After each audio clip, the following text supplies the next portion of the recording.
Oke, banyak yang tercecer di dalam sejarah reformasi itu, selain IKTP yang tercecer ya. Dari Bogor ya Pak ya? Dan kita mau periksa kenapa dia tercecer.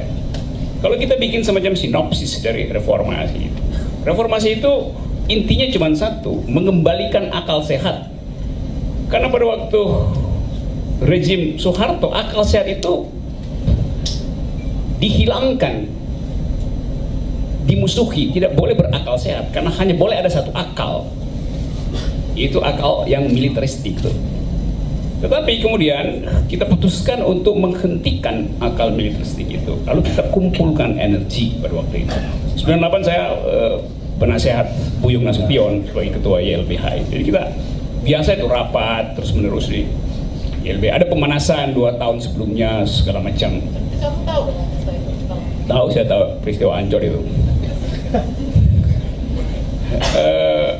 Kalau kita diskusi di LBHI, selalu kita dulu ruang itu namanya ruang Adam Malik.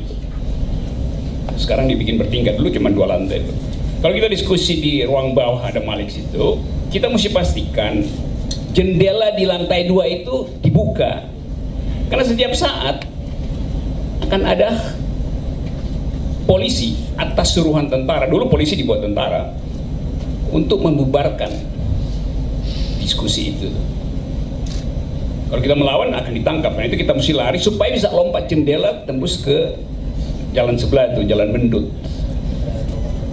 Itu suasananya, Anda bisa bayangin diskusi mesti siap-siap tuh, lari supaya bisa lompat tuh. Karena si tentara ini, si polisi, kadang-kadang juga tentara langsung naik. Dia akan naik di atas meja diskusi, dia keluarin surat larangan. Atas nama undang-undang saya bubarkan diskusi ini. Dia bilang begitu. Jadi dia masih bilang atas nama undang-undang, walaupun undang-undangnya undang-undang subversi itu yang sangat otoriter tuh. Jadi kita lihat sifat militeristik. Sekarang kemarin saya dengan Karatna di Medan mau diskusi tentang reformasi juga itu. Lalu dapat berita dari BEM bahwa peserta diskusi terutama pimpinan-pimpinan BEM dibawa ke namanya Brastagi apa oleh Kapolda untuk mendengarkan briefing. Jadi dia membubarkan diskusi itu dengan membajak peserta diskusi itu. Agak lain caranya, lebih canggih tuh. Satu waktu saya di Unpad Bandung, ini rezim sekarang begitu cara dia nggak bisa atas nama undang-undang, tapi ada cara yang lebih jorok gitu untuk menutup pembicaraan itu. Satu waktu di Universitas Pajajaran saya diskusi tentang pulau reklamasi itu. Udah memulai kok nggak datang satu panelis. Panelisnya dari sebuah lembaga setingkat menteri yang sedang meneliti administrasi dari pulau-pulau itu tuh. Saya mesti sebut ya, Anda tahu kalau administrasi yang diperiksa itu artinya ada lembaga tinggi negara yang bertugas itu. Itu ditelepon dari jalan tol. Waduh, saya nggak bisa nyampe karena barusan dipanggil istana supaya segera berbalik arah pulang. Karena istana tahu dia akan hadir di diskusi itu. Dia bingung gimana keluar dari jalan tol balik arah. Jadi tidak atas nama undang-undang ada polisi berdiri di atas meja kampus Unpad, tapi telepon dari seorang agen istana yang secara halus mengatakan jangan ikut diskusi di situ karena Anda pejabat negara, karena itu segera pulang itu. Jadi ada pencanggihan cara membatasi akal pikiran. Saya terangkan tadi bahwa reformasi artinya mengembalikan akal sehat. Dan sekarang kita menghitung kembali nggak akal sehat itu hari ini. Kalau ada yang bisa jawab itu, saya kasih sepeda. Nggak mau yang levelnya lebih tinggi lagi Pak, jangan sepeda gitu biar grade-nya naik. Tuh dipasangin kali ya. Jadi Anda lihat bahwa kita sekarang diskusi tentang sesuatu yang sebetulnya terjadi 20 tahun lalu dengan energi yang kita inginkan, yaitu mengembalikan akal sehat. Karena itu kita pakai waktu itu istilah revolusi. Setiap mulai diskusi istilah itu di kampus, di LBH, LSM, kita sebut kita ingin revolusi. Karena revolusi itu adalah energi, tenaga yang mampu untuk mengembalikan akal sehat. Hanya revolusi.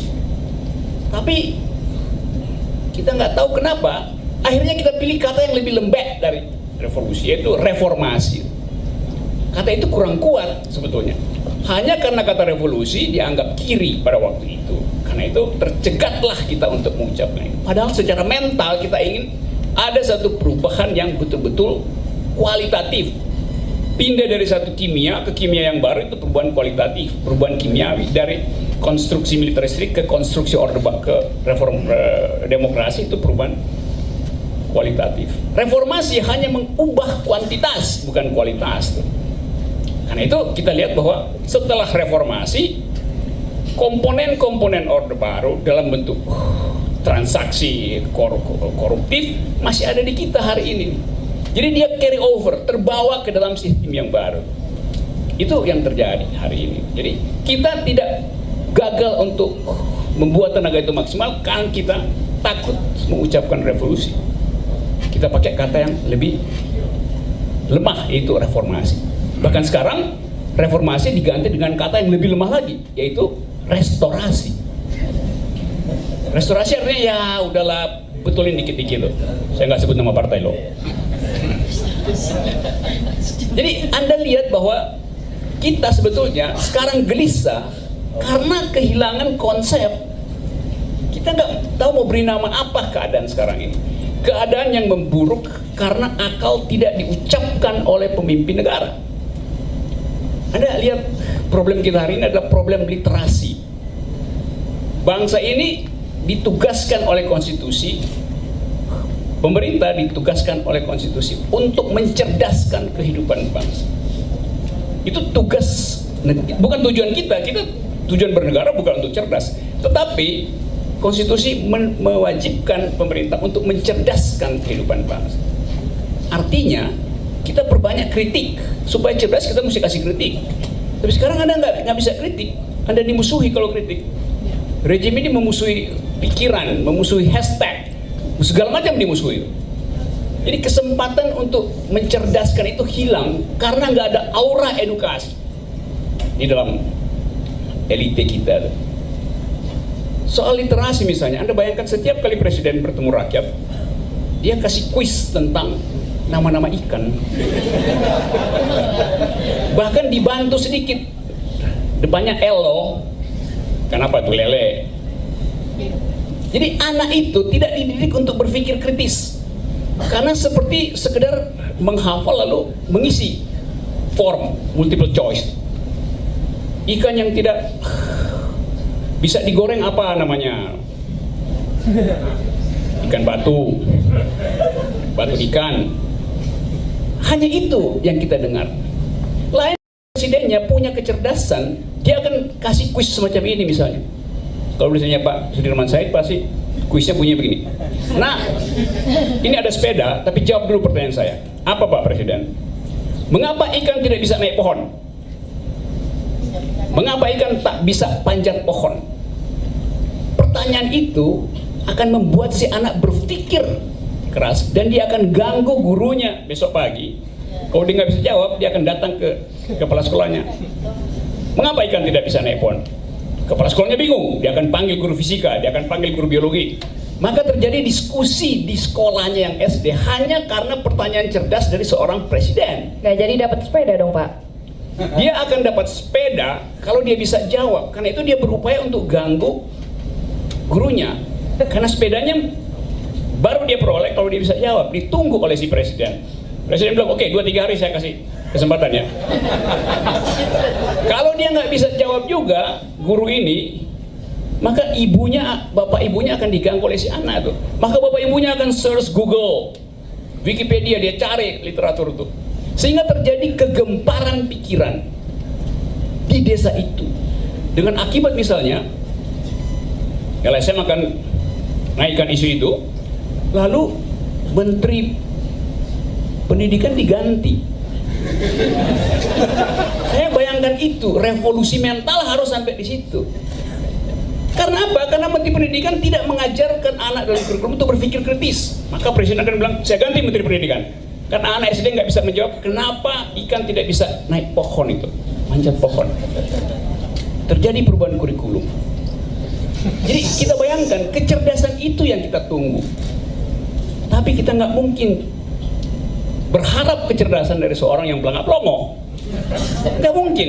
Saya katakan ini nggak ada dusta di antara kita. Karena itu faktanya, bahwa Presiden mungkin baik, tetapi dia nggak bisa mengucapkan kecerdasan yang akan membangkitkan daya nalar anak SD. Itu problem kita. Sementara Presiden terus-menerus ini kita perlu literasi segala macam. Dan yang disebut literasi adalah artinya, pada akhirnya literasi artinya kampanyekan Pancasila. Itu, cuman itu. Itu nggak menimbulkan literasi. Karena Pancasila itu ideologi, nggak mungkin dipertengkarkan, tidak menimbulkan argumentasi. Juga sangat lucu, setiap kali saya dapat undangan dari universitas atau lembaga, Pak Rocky nanti tolong jadi pembicara yang membahas tentang Pancasila. Oh, temanya apa? Temanya Pancasila sudah final. Loh, udah final kok dibicarain gitu. Ngapain gitu? Kalau final paling nggak ada dua kan? Pancasila sudah finish itu maksudnya, bukan sudah final. Kalau final, lawannya siapa? Tandingnya mesti dua kalau final. Tapi kalau disebut sudah finish pun, itu artinya yang nggak perlu dibicarakan. Dengan kata lain, nggak perlu ada BPIP. Dengan kata lain, nggak perlu ada APBN. Dengan kata lain, nggak perlu ada gaji 112 juta buat kan itu logikanya tuh. Jadi kita kehilangan keindahan berpolitik karena kekurangan pikiran, bukan karena kekurangan elektabilitas, tapi kekurangan pikiran. Karena kekurangan pikiran, maka kita pakai cara untuk menutupi kekurangan pikiran itu, yaitu dengan promosi elektabilitas setiap hari itu. Elektabilitas mengepung intelektualitas. Padahal bangsa ini tidak didirikan oleh elektabilitas, tapi oleh intelektualitas para founding person kita, bapak pendiri kita. Itu orang yang berpikir 24 jam. Di dalam debat konstitusi, seluruh buku sedunia ditaruh di atas meja dan mereka berdebat. Bukan pelangak-pelongo, orang yang berdebat itu pakai otak, bukan pakai geleng-geleng kepala. Jadi kita kehilangan itu. Generasi muda kehilangan contoh tentang perdebatan yang bermutu itu. Dalam suatu perdebatan di awal kemerdekaan, Anda tahu Haji Agus Salim? Kan dia kayak kambing kan? Ada janggotnya di sini. Haji Agus Salim lagi pidato pilkada, tiba-tiba lawan politik dari ujung sana mulai meledek dia, ingin mematahkan mental Agus Salim. Agus Salim bilang sederhana, Bawaslu, setahu saya diundang untuk bicara di forum manusia. Mengapa ada binatang di ujung sana? Itu datang dari kecerdasan. Agus Salim nggak pernah pelangak-pelongo. Karena itu dia bisa fokus untuk menghasilkan argumentasi metafor yang bermutu. Dan Agus Salim setiap kali diundang debat pasti didatang. Nggak ada kursi kosong di dalam debat. Kawan Agus Salim. Nah, jadi kita ada di dalam kondisi itu hari ini. Bangsa ini disulap sehingga gagal berpikir. Problem kita hari ini dengan reformasi cuma satu itu, gagal berpikir itu.